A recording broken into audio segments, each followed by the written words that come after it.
जब हम class 10 physics chapter 13 के हम लोग एमसीक्यू सॉल्व कर रहे हैं। सबसे पहले एमसीक्यू थे बच्चों, in the concave mirror the image size depend upon. Concave mirror में जो इमेज साइज है वो किस पे डिपेंड करेगा? Size of the object, position of the object, area covered by the object, the shape of the object, the position of object. आप कहाँ पर रखते हो, कहाँ पर रखते हो बच्चों आप ऑब्जेक्ट को कनकेव मिरर से, वहाँ उसके ऊपर इमेज का साइज क्या करेगा? डिपेंड करेगा। आगे लिखा है in the normal human I the image is form. Normal human आई में जो इमेज फॉर्म होता है वो कहाँ होता है? रेटिना पे होता है। कहाँ होता है बच्चों? ऑन द रेटिना होता है, ठीक है। When the light ray enters from a denser medium to a rare medium, जब लाइट डेंसर से रेयर में जाती है तो हमेशा बच्चों याद रखिएगा away towards the normal bend करती है, sorry away from the normal, ठीक है। अगर डेंसर से रेयर में जाएगी तो away from the normal bend करेगी, और अगर रेयर से डेंसर में जाएगी तो टूवर्ड्स द नॉर्मल बेंड करती है। कंपाउंड माइक्रोस्कोप बच्चों जो ऑब्जेक्टिव होता है वो आईपीस के मुकाबले में क्या होता है?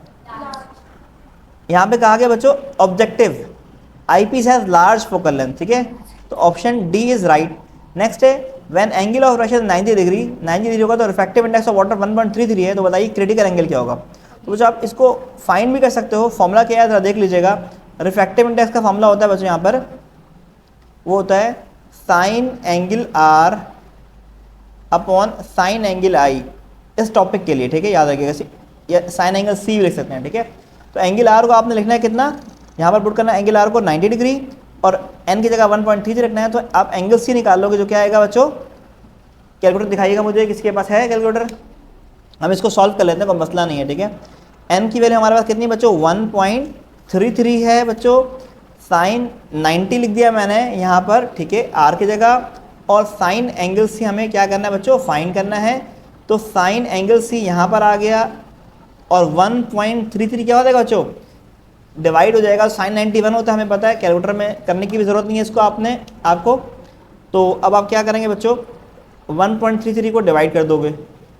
तो अब आप 1 को जब 1.33 से डिवाइड करेंगे तो 1 हम डिवाइड करेंगे 1.33 से, तो बच्चों आपके पास आएगा 0.751, या साइन एंगल सी लिख दीजिए, ठीक है, और यहाँ लिख दीजिए 0.752 लिख दीजिए, ठीक है। तो अगर आपको एंगल सी निकालना है तो साइन यहाँ कर क्या बन जाएगा बच्चों? साइन इनवर्स, ठीक है। तो 0.752 करेंगे आप लोग जब, तो शिफ्ट साइन दबाएंगे कैलकुलेटर में, साइन इनवर्स आएगा, उसके बाद 0.752 लिखेंगे तो आएगा 48.7 आएगा। क्या आएगा? 48.75, 48.75 वैल्यू आ रही है बच्चों। 48.75 का मतलब क्या है बच्चों? किसको टिक करना पड़ेगा अब? 48.8 को टिक करना होगा, ठीक है। तो याद रखिएगा इसका ऑप्शन ए है। अगर हमें देखना हो डिम स्टार, मतलब ऐसे स्टार जो हमें नज़र नहीं आ रहे, बहुत मुश्किल नजर आ रहे हैं, तो उसके लिए हम क्या यूज़ करेंगे? टेलीस्कोप का इस्तेमाल करेंगे, क्योंकि टेलीस्कोप क्या करता है? दूर की चीज़ को देखने का काम करता है, ठीक है। The human I act like a camera, act like a camera. Magnifying glass जो है ना क्या करता है बच्चों? इनलार्ज करता है किसी भी ऑब्जेक्ट के इमेज को, और जो इमेज होती है वो वर्चुअल होती है और इरेक्ट होती है। इरेक्ट मतलब सीधी, इसको आप अपराइट भी कह सकते हो। To the entire light is reflected into the same denser medium which is called total internal reflection। तो B is right। इसके बाद ऑप्टिक फाइबर में जो कोर होता है ग्लास का, वो एक्चुअल में उसकी जो रिलेटिविटी होती है, रिफ्रैक्टिव इंडेक्स होती है, क्या होती है बच्चों? बहुत हाई होती है, याद रखिएगा इसको, ठीक है। Magnifying glass is also called, magnifying glass को हम क्या कहते हैं? सिंपल माइक्रोस्कोप भी कहते हैं बच्चों, ठीक है। इसके बाद हम नेक्स्ट एमसीक्यू की तरफ बढ़ रहे हैं बच्चों, और ये है the defect in which the image is form beyond, दूर बन रहा है, तो इसको बोलेंगे लॉन्ग साइडेडनेस। क्या कहेंगे? Long sidedness. शॉर्ट साइडनेस को हम करेक्ट कैसे करते हैं बच्चों? बाय यूजिंग कॉनकेव मिरर, ठीक है। उसके बाद कॉनकेव ग्लासेस होंगे, ठीक है, concave glasses. Convex glasses, convex बच्चों यहाँ पे कॉनकेव ग्लास होने चाहिए। एक ऑप्शन गलत है यहाँ पे, ठीक है। यहाँ पे होना चाहिए कॉनकेव ग्लासेस, मैं लिख देता हूँ यहाँ पे, ठीक है। आपकी बुक में लाइन लिखी हुई है कॉनकेव ग्लासेस या कॉनकेव लेंसेज, ठीक है, ये ऑप्शन सही है, ऑप्शन डी, ठीक है। नेक्स्ट है lenses forms an image through refraction. Lens क्या करते हैं बच्चों? रिफ्रैक्शन का फिनोमेना परफॉर्म करते हैं।